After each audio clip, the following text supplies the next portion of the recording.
Hagabi nga waray kahumanan, may bituon nga kon gintatan-aw.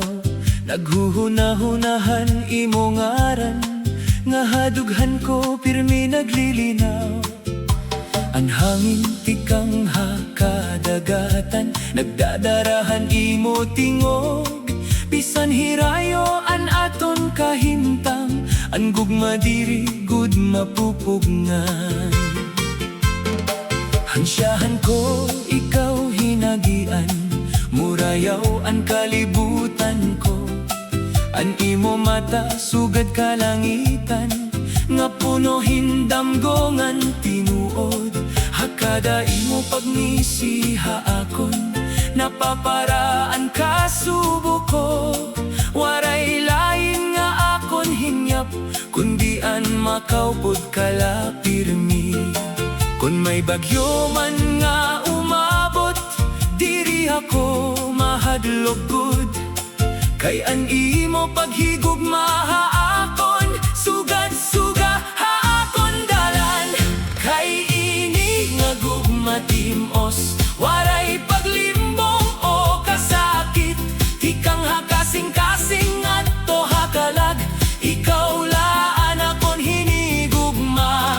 Bisan pa magbagoan panahon, o mapunohin kasakitan, magpapabilin ansad ko nga ikaw lagi hapon tugtog hakatapusan. May mga adlaw nga masulong, nga dawaray na paglaom.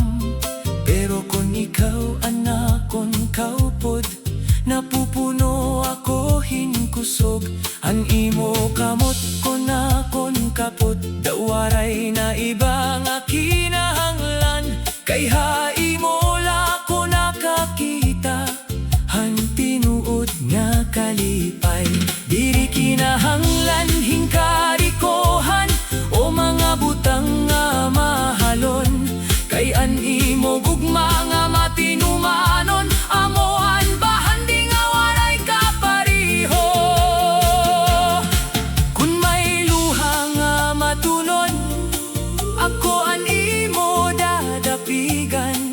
Kun mapakyas ka man hakinabuhi, adi ako diri mabaya. Kay an gugma diri lapulong, kundi buhat nga may pagtuo. Ngan hatag sa nga paginhawa, ikaw an akon ginaampo. Kay ini nga gugma timos, waray paglimbong o kasakit. Tikang hakasing-kasing at to hakalag, ikaw laan akon hinigugma.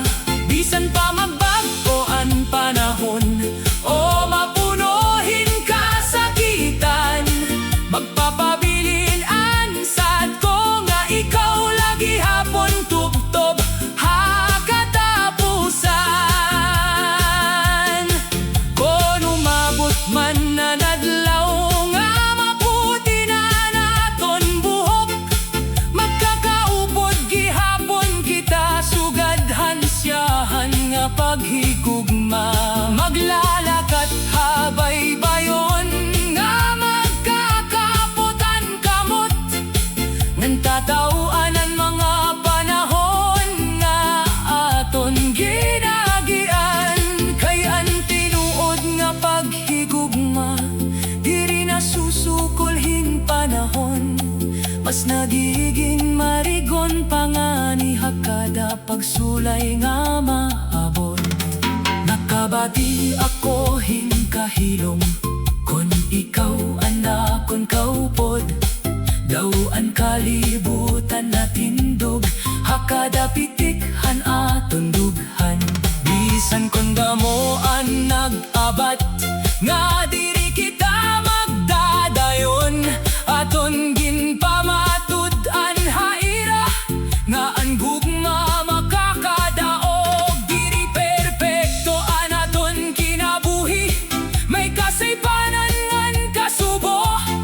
Pero an importante lagod nagpapabilin kita para haus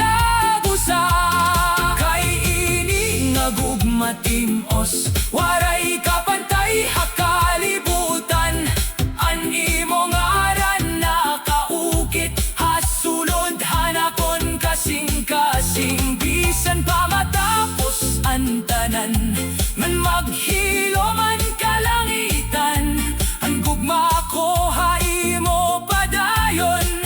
Waray katapusan, ikaw ang akon kanta, ikaw ang akon kalipay. Ngan hakada adlaw nga lilinabay, ikaw lagi hapon ang dahilan.